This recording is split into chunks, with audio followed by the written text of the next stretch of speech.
O que é isso aqui? É só a relação? Já está sintetizado. Ah, mas que...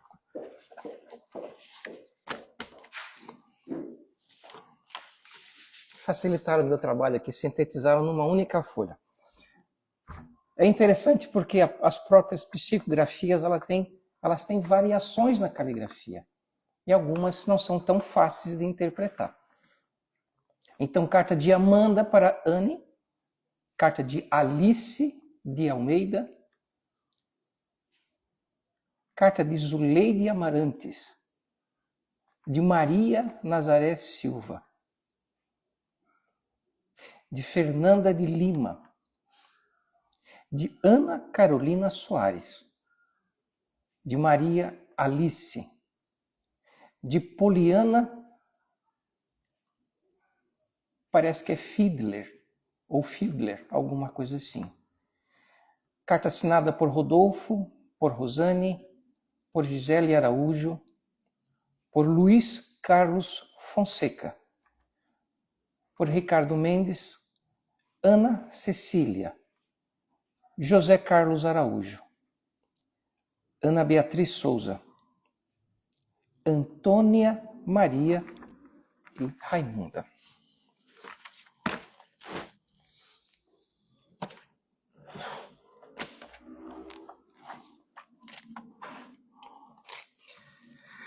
Para a palestra de hoje, intitulada Alma, que é uma reflexão sobre a religião e conhecimento. Necessariamente precisamos mencionar muitos momentos da nossa história. Muito daquilo que foi construído do nosso mundo ocidental, assim conhecido como o mundo cristão. Hoje nós ainda observamos que quando alguns segmentos religiosos, alguns segmentos filosóficos citam alma, ou mesmo citam e afirmam com uma convicção a continuidade nossa após o desencarne, em alguns locais ele pode causar ainda um certo ceticismo, alguma dúvida, alguma descrença. Mas isso é decorrência da nossa história, da história da nossa civilização ocidental. Nos primórdios, antes da caminhada de Jesus pela Terra, era muito comum dos povos antigos falarem com absoluta naturalidade a respeito de alma, a respeito da continuidade da nossa existência após o encerramento das nossas faculdades físicas, fisiológicas. E falar de alma, inevitavelmente, nos compele a também falar da morte. Um tema que nós dificilmente gostamos de falar. Um tema que muitas vezes nós preferimos não falar, porque é desconfortável. É sim, é desconfortável. Para uns é doloroso, para outros é inaceitável. Cada um carrega em si a sua concepção, a sua percepção, aquilo que ele entende como sendo o momento do desencarne. E o que afinal queria Jesus na época em que ele interagia com aquele povo na antiga Judéia, na antiga Palestina? Pois bem, é necessário então nós desconstruirmos um pouco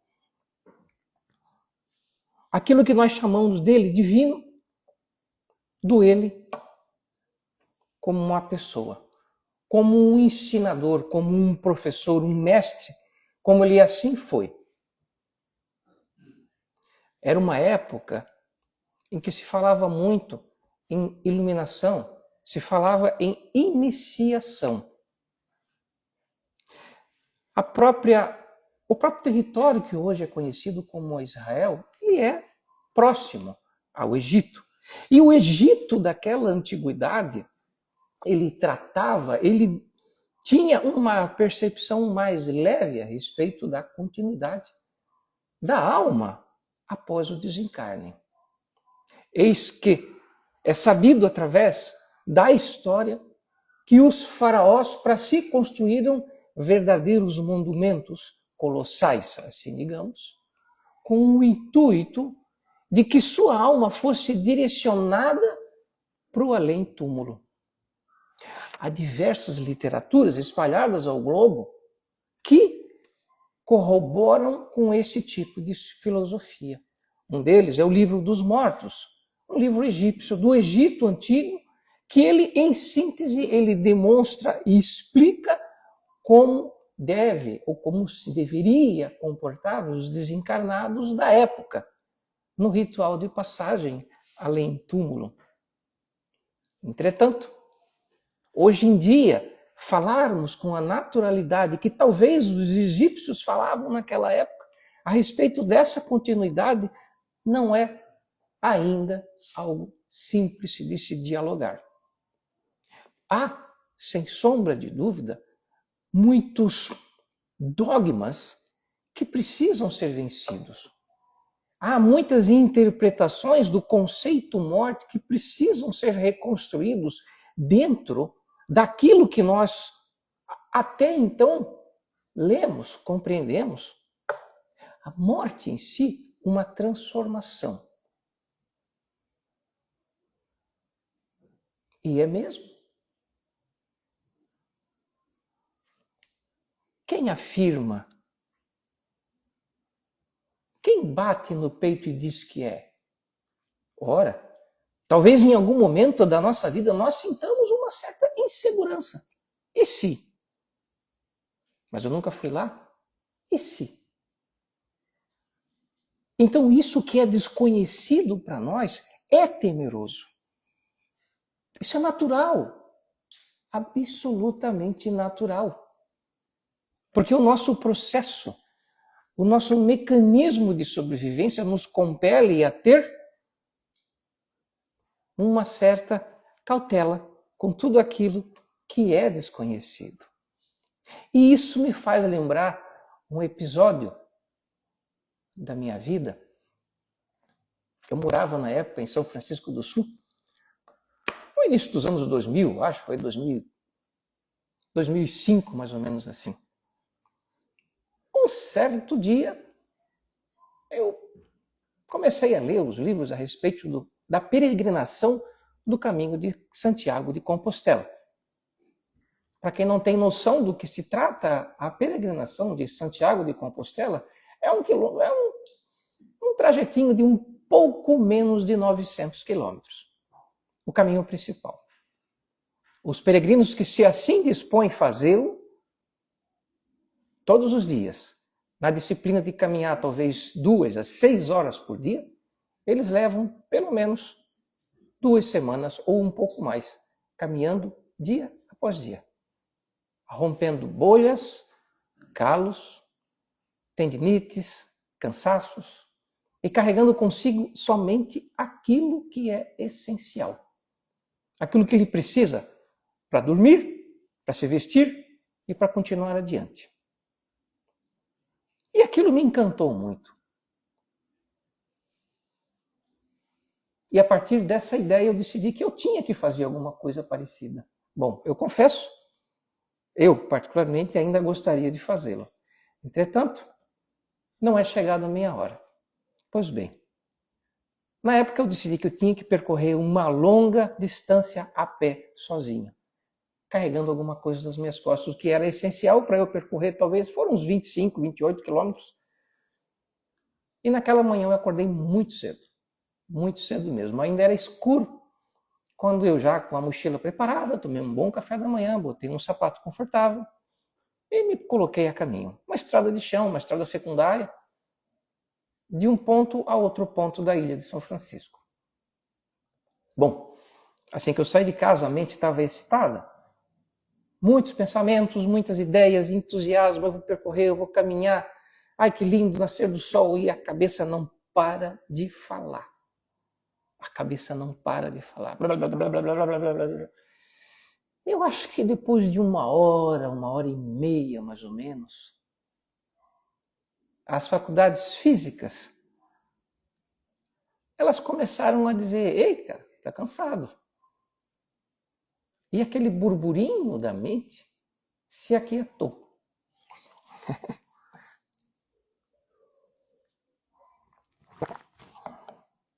E no aquietar do burburinho da mente, quando a gente é realmente tomado por um silêncio, algo belo aconteceu. Algo belo aconteceu porque a minha percepção do mundo a meu entorno se tornou diferente. Algo como se tivesse acontecido uma expansão sensorial, algo assim. E a minha compreensão de pequenas coisas passou a ser distinta. Porque o cansaço leva a realmente você entrar em conexão consigo. E naquela estrada de terra que eu caminhava, em algum momento passou um homem de talvez seus 20 e poucos anos, numa bicicleta. Quem lembra da bicicleta barra circular? Talvez alguns lembram da bicicleta barra circular. Cadeirinha, bonitinha. Ele carregava uma criança. Eu acho que devia ter 1 ano de idade. Mas a criança não estava na cadeirinha. A criança estava no braço dele. Aqui. Ele segurava a criança aqui, uma mão ao volante. Ao guidão. Numa estrada de chão. Eu olhei assim, gente, e se escorregar? Mas o que me chamou a atenção era a plenitude em que o filho estava no colo do pai. Eu pude observar, pude talvez perceber, quem sabe sentir, que aquela criança se sentia o ser mais acolhido e mais seguro do mundo naquele momento. Nada o faria sentir medo.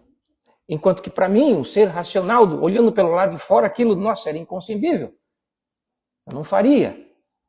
Racionalmente nós temos cuidado com a nossa prole. Mas a grande sacada, depois que cruzaram por mim, eu continuei andando. Pensei, gente, por que nós, cada um de nós, como filhos do Criador, não trazemos esse tipo de sentimento para dentro da gente? Sentirmos seguros, sentirmos acolhido por Ele, por aquele que tudo criou. Por que nós temos ainda medo, mesmo que para quem olha de fora possa parecer algo inseguro? Então a insegurança e o medo vêm do que eu assim citei no comum. Título da palestra: Conhecimento e Religião. Aqui um tema tão confuso, tão, como eu sempre cito, polêmico, a ser abrangido. Porque o que se trata é de nós despertarmos. É uma palavra bonita. Todo mundo quer se sentir iluminado, quer entender o que é a tal da iluminação. E o que é isso, afinal? É conhecimento ou é religião? Bom, todos que por sua livre vontade aceitam a participar de uma casa espírita, estudar o livro dos Espíritos, a Gênese, o Evangelho segundo o Espiritismo e tantas outras obras decodificadas por Allan Kardec, elas inevitavelmente mergulham num caminho de conhecimento.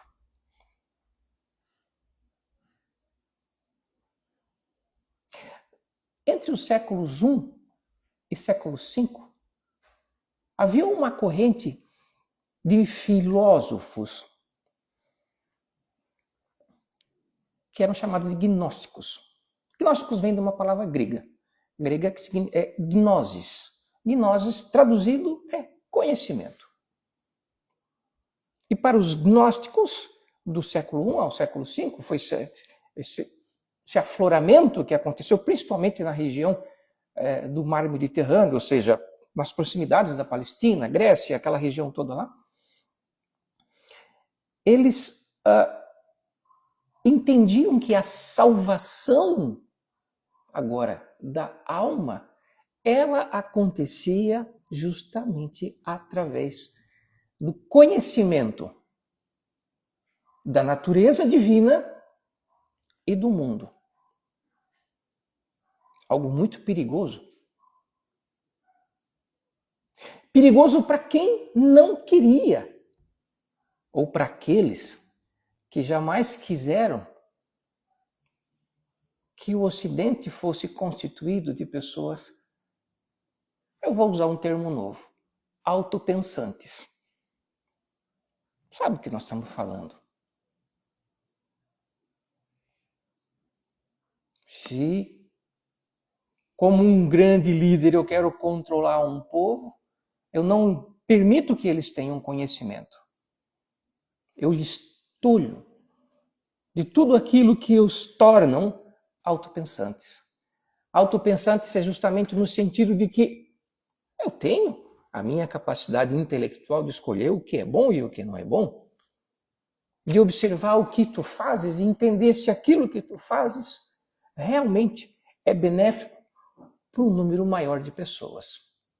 Se aquilo que tu fazes como líder não é tão puramente para a satisfação do teu ego ou do teu desejo absoluto por poder.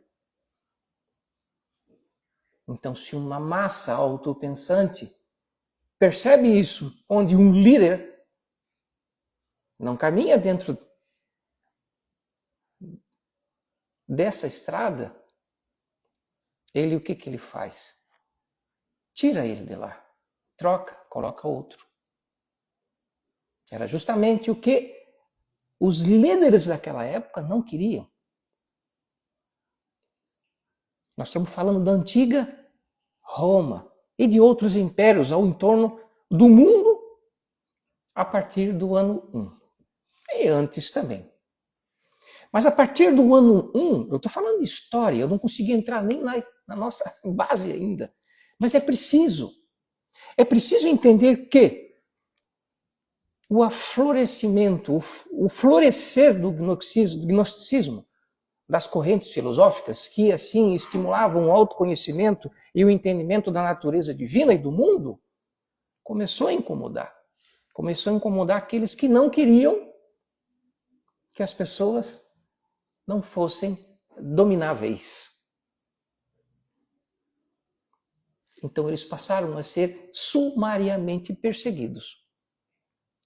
Eu digo sumariamente ao ponto de nós termos na nossa história manchas lamentáveis de atrocidades. Eu vos convido a pesquisarem. Há muitas referências. Um exemplo que eu posso lhe citar foram os cátaros.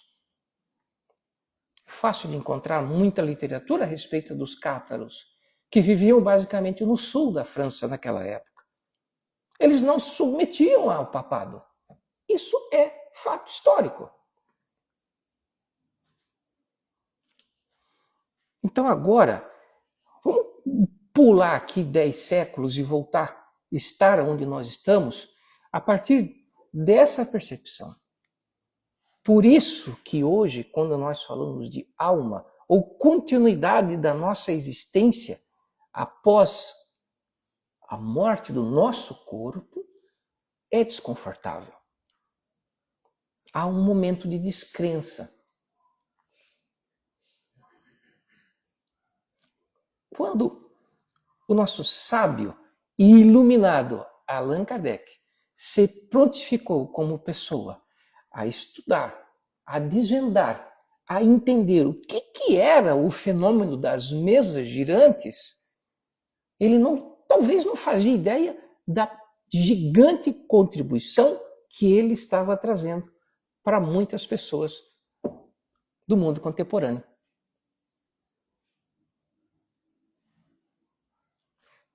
Mesmo para nós, que somos da corrente filosófica espírita, não como religião. Espiritismo é conhecimento. Espiritismo é uma filosofia de vida. Nós somos cristãos. Mas nada impede de qualquer outro segmento sentar aqui e ouvir o que nós falamos.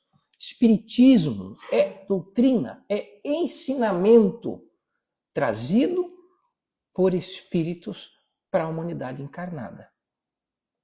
É isso. Simples assim. E o que Allan Kardec decodificou é uma realidade existencial a qual nós talvez não venhamos interagir diretamente, mas nós temos influência, assim como o mundo espiritual nos influencia. Podem observar isso estudando o Livro dos Espíritos. É contínua a influência de mundo espiritual no mundo corpóreo e mundo corpóreo no mundo espiritual.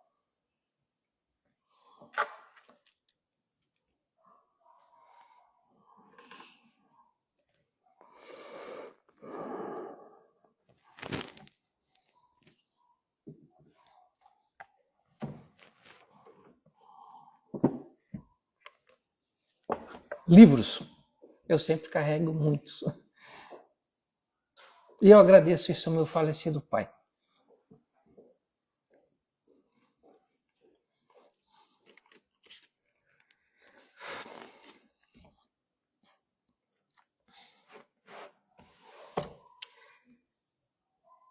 Esse aqui, a qual vou fazer uma breve citação, é do escritor chamado Antônio Pinheiro.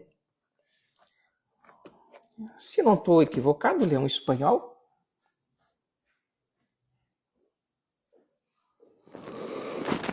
Cujo título diz Jesus, a vida oculta, segundo os evangelhos rejeitados pela Igreja.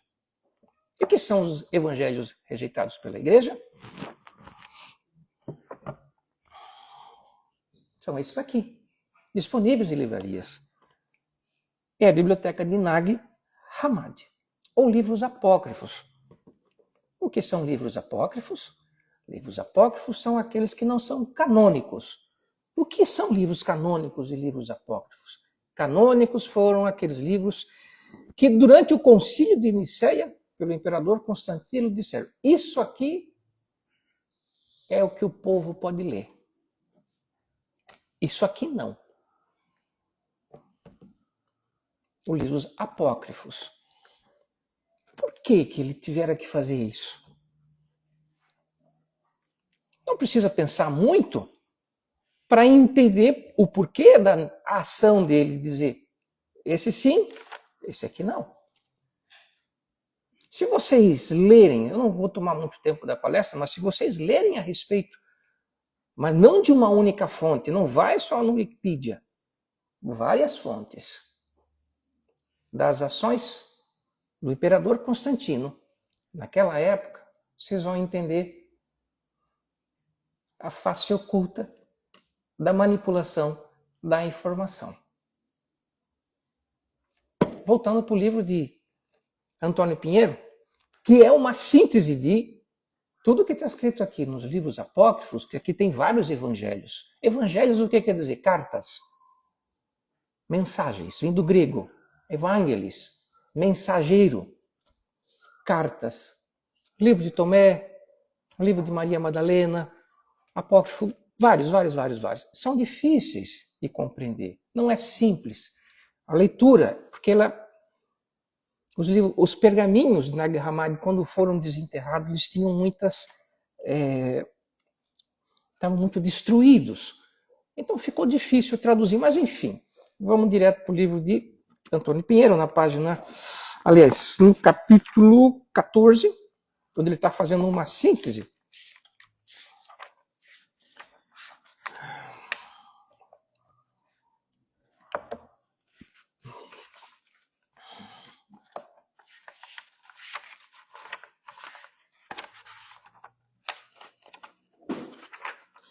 Muito bem, o capítulo 14 ele finaliza dizendo os ensinamentos secretos de Jesus. E aqui é um parágrafo que diz o seguinte: bom, conhecimento, gnoses. A vida do gnóstico consistirá em aprofundar essa sabedoria. A vida do gnóstico consistirá em aprofundar essa sabedoria, aquela do conhecimento da natureza divina e do mundo. A gnose que o Salvador veio trazer, ou o conhecimento que ele, Jesus, trouxera para as pessoas daquela época. O Salvador é a luz. Conhecê-lo bem é acender a luz, que supera qualquer doutrina anterior que o gnóstico pudesse ter conhecido. Bom, doutrina anterior nós temos a leitura de que muitas pessoas da época eram dentro de uma religião imposta. Você tem que seguir isso aqui por doutrina. E a gnose, ela trazia para as pessoas um pensamento amplo. A mensagem, uma das grandes mensagens diretas de Jesus, que nós não podemos entender isso diretamente na Bíblia, é que ele mostrava para o homem: ei, você pode se conectar diretamente com aquele que tudo criou. Isso é acender a luz. Isso é conhecimento. Jesus fora perseguido, o que tudo indica na história. Por quê? Porque basicamente o que se esperavam daquele profeta da linha da casa de Davi era alguém que tirasse aquele povo da antiga Palestina, Judéia, não estou certo agora, do domínio romano, que se instalaram nas cidades e vocês me devem impostos. É bem complicado. Imaginem para nós se de repente um estrangeiro entra aqui, domina e passa a tomar conta da nossa vida. Não é confortável para ninguém. E para aquela época as pessoas não tinham muito o que fazer, não tinham muito como se defender. Ou fazia ou era morto.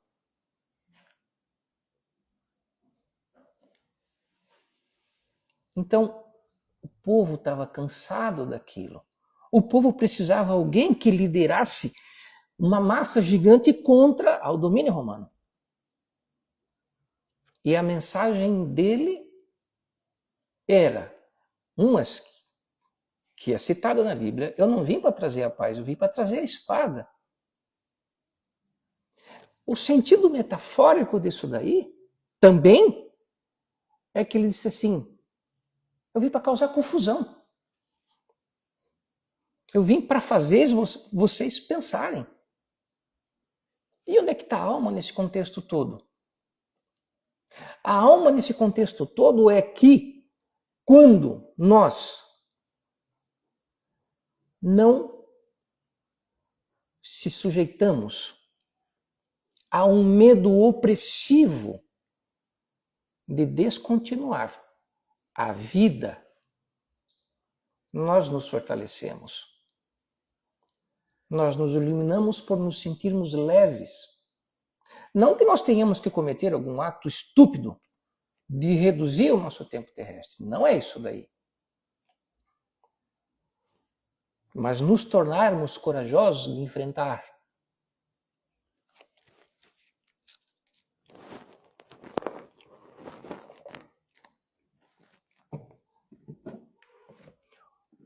Um outro livro também, que é da mesma época, Corpus Hermeticus, que foi... tudo indica que ele deve ter sido escrito mais ou menos pelo século III depois de Cristo. Há um capítulo aqui que é chamado Asclépio, que também está citado na Biblioteca de Nag Hammadi. Asclépio, ou o discurso à iniciação, tem aqui um conjunto de diálogos onde alguém fala para outras pessoas. E num desses ensinamentos do discurso, ele fala sobre o imortal e o mortal.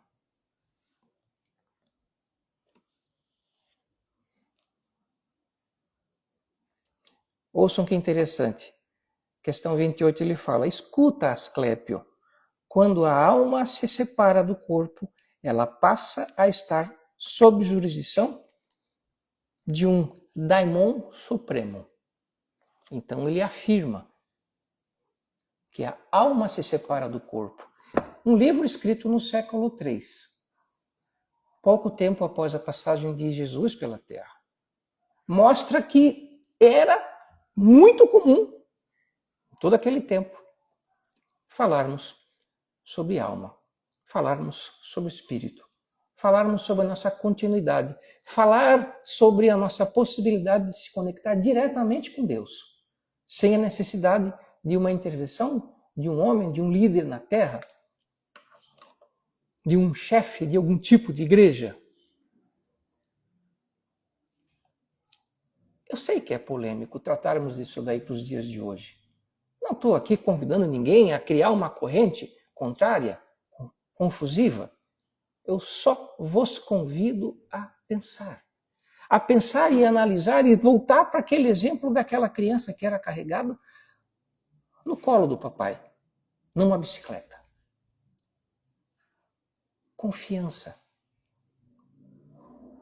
Se nós cultivarmos essa confiança no íntimo dos nossos corações, de que nós estamos, sim, continuamente protegidos, acalentados, assistidos por Deus, mesmo nesse momento difícil da volta para o grande lar, nós podemos nos sentir confiantes. Psicografia foi trazida para nós hoje aqui.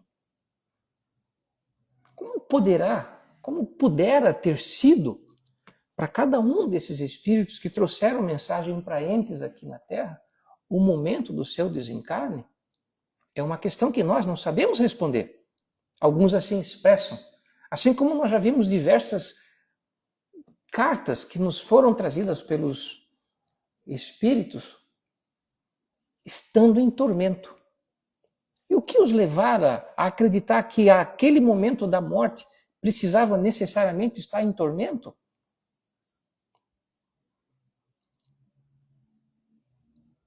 Não só a mensagem de Jesus, mas como também muitas outras literaturas que nós temos pela Terra, o próprio Corpus Hermeticum, o próprio Evangelho segundo o Espiritismo, todos nos levam a um conhecimento de como devo eu conduzir a minha vida.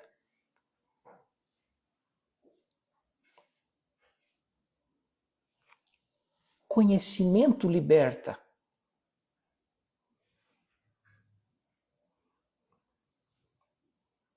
Sozinho nós não conseguimos quase nada. Graças à providência divina, grandes seres deixaram livros para nós na Terra. Conhecimento. Conhecimento que nos induz a um pensamento individual. Como o próprio Allan Kardec, em um dos seus debates, ele dizia: a fé precisa ser raciocinada. Assim como nós, espíritas, que temos uma responsabilidade gigante com a interação mais frequente com o mundo não visível, nos compete a responsabilidade de filtrar tudo aquilo que é trazido para o mundo corpóreo e entender se aquilo é útil ou se não é útil.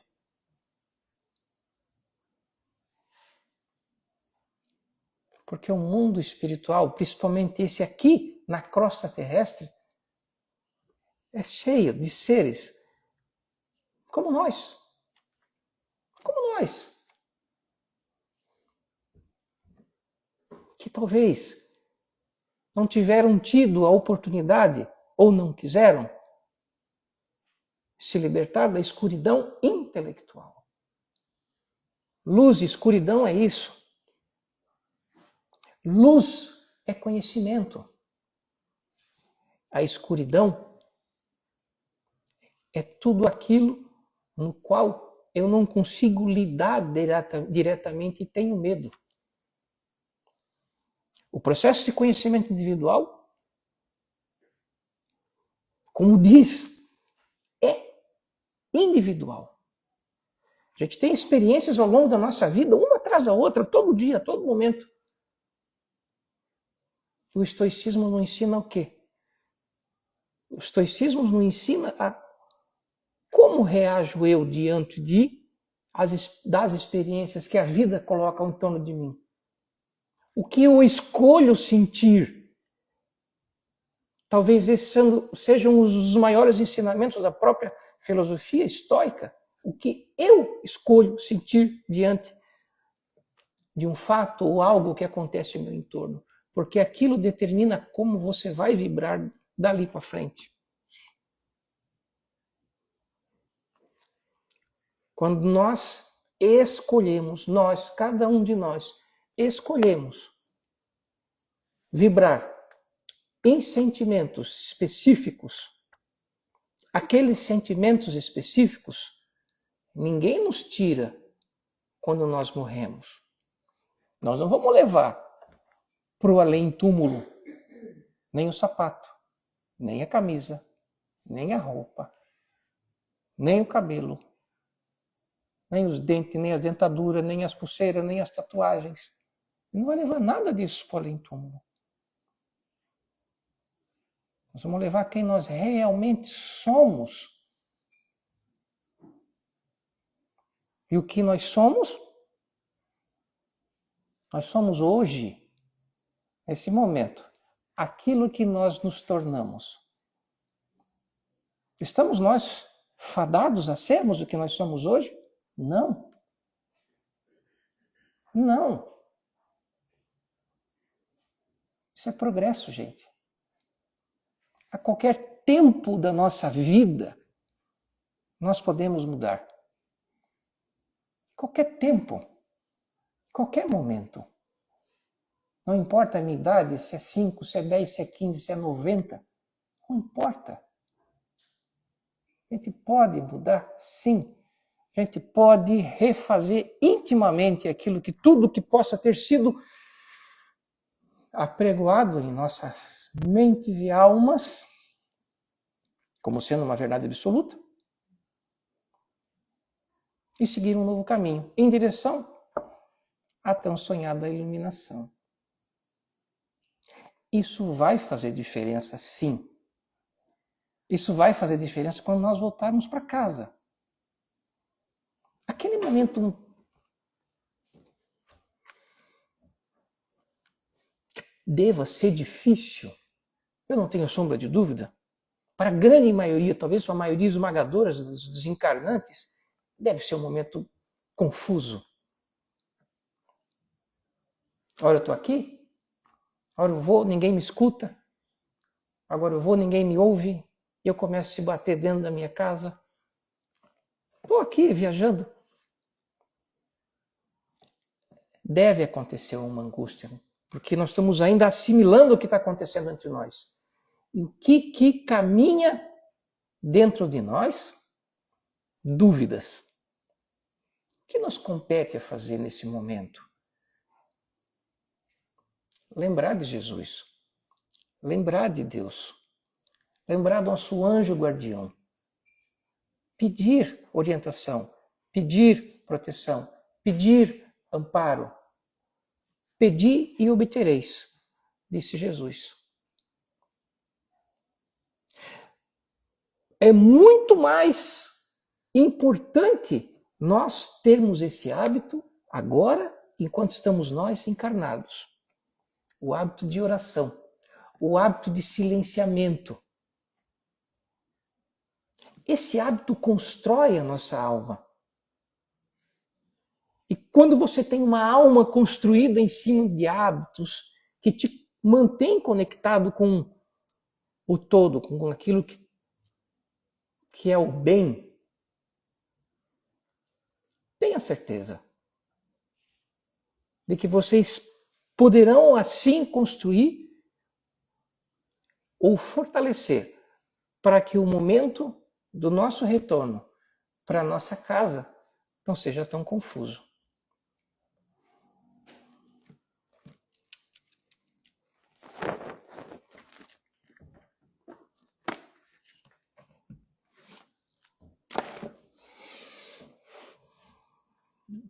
Esse aqui é um livro de cabeceira. Pequeno. São algumas cartas escrito por Sêneca. Lúcio Aneu Sêneca, que viveu no século I depois de Cristo, tornou-se um dos mais reconhecidos intelectuais do Império Romano. Atuou como advogado, dramaturgo e escritor. Como filósofo, foi um adepto do estoicismo. Era o segundo filho de uma família abastada da região de Córdoba, na Espanha.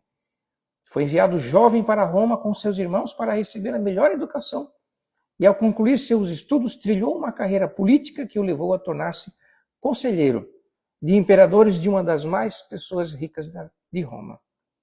Vítima de conspiração, após se afastar do mundo político, foi condenado à execução. Em busca de dignidade, seguiu o exemplo do filósofo Sócrates.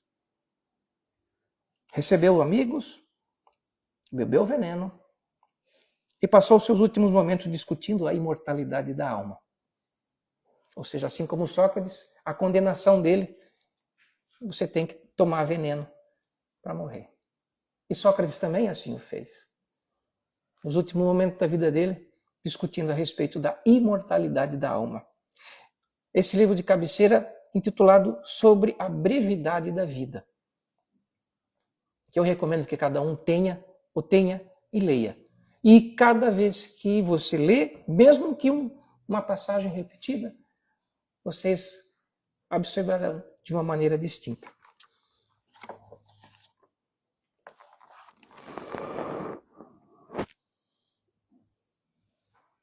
Na carta 15, no terceiro parágrafo, ele cita o seguinte: costumamos dizer que não estava em nosso poder escolher nossos pais. Costumamos dizer que não estava em nosso poder escolher os nossos pais. São-nos dados pelo acaso. Contudo, é permitido a nós nascer por nossa própria escolha. É permitido a nós nascer por nossa própria escolha. Se nós nascemos por nossa própria escolha, nós existíamos antes de nascer. Não é esse um raciocínio lógico? Se nós existíamos antes de nascer e tínhamos a escolha de reencarnar, é isso que ele afirma aqui, dentro daquilo que era comumente discutido naquela época, no século I. Eis uma prova do pensamento que permeava a eclosão da inteligência, da filosofia, do conhecimento do mundo no século I, ali no Ocidente. Resumidamente, nós estávamos numa curva de ascensão de conhecimento intelectual. Algo aconteceu no século III e nós fizemos isso aqui. A escuridão da Idade Média. A alta Idade Média. Ler o passado, entender os fatos do passado, nos remete a um conhecimento daquilo que nós, civilização ocidental, nos tornamos. Gnoses, gnosticismo, conhecimento. Conhecimento liberta. Uma mente pensante é uma mente liberta, desapegada das necessidades sumárias da vida material. É uma alma livre, é uma alma iluminada. é um caminho que não é como a academia, a dieta que eu tenho que começar na segunda-feira. Ela começa hoje. Por quê? A vida é breve. Dura é a realidade.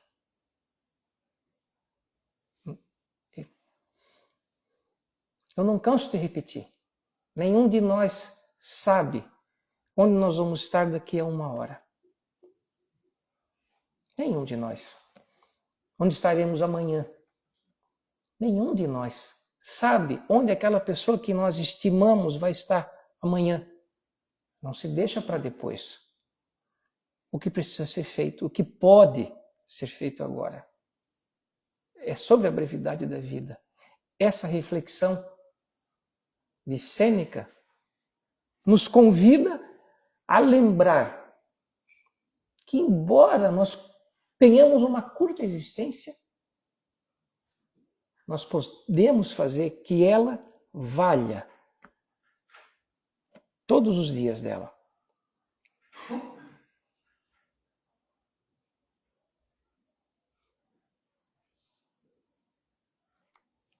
Palavras bondosas, atos de caridade, fazer o bem, orar, constituir família, se manter conectado com Deus, respeitar o espaço do próximo, não desejar que o próximo pense igual a você e não insistir que ele siga a mesma corrente, seja religiosa ou filosófica sua. Isso é empatia, isso é respeito, isso é um caminho individual. Ninguém tem que ser como nós queremos que sejam. Cabe a nós cuidar de si. E cuidar de si não é egoísmo.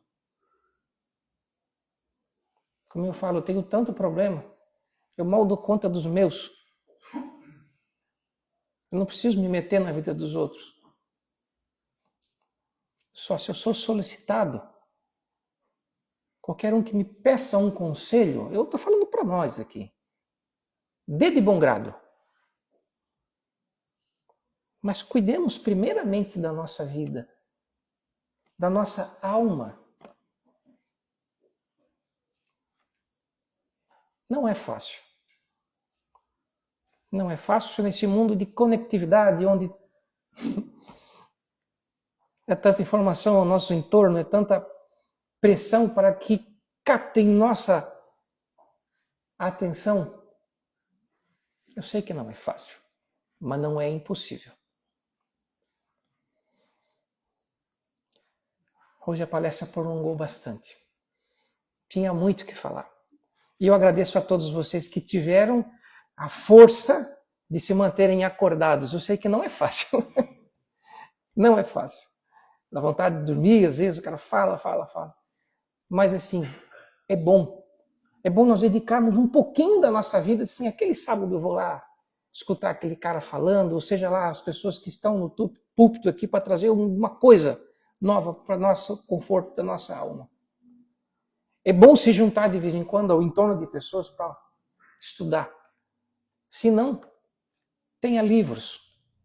Escolha o que é conhecimento para vocês. Façam boas escolhas de tudo que vocês leem. Façam boas escolhas das músicas que vocês ouvem. Façam boas escolhas da casa, do lar que vocês constroem. Façam boas escolhas. E assim todos nós, devagarinho, podemos sim construir um mundo melhor. Deixo assim meu profundo agradecimento a todos que estão presentes, encarnados e desencarnados. Desejo a todos vocês mais uma semana repleta de vitórias, de conquistas individuais. Que seja mais uma semana que um de nós continue com a coragem inabalável de dar um passo adiante, de fazer o bem, de pedir perdão, de perdoar, de abraçar, de amar, de dizer para aquela pessoa que a gente estima tanto quanto ela é importante para nós. Dizer a ela que você ama. Retribua, retribua, plante, plantem o bem.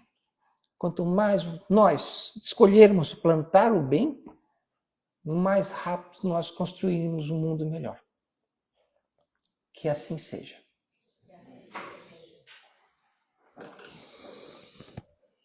Pai nosso, que estais no céu, santificado seja o vosso nome. Venha a nós o vosso reino. Seja feita a vossa vontade, assim na terra como no céu. O pão nosso de cada dia dai-nos hoje. Perdoai as nossas ofensas, assim como nós perdoamos a quem nos tem ofendido. E não nos deixeis cair em tentação, mas livrai-nos do mal. Pois teu é o reino, o poder e a glória para todos sempre. Que assim seja.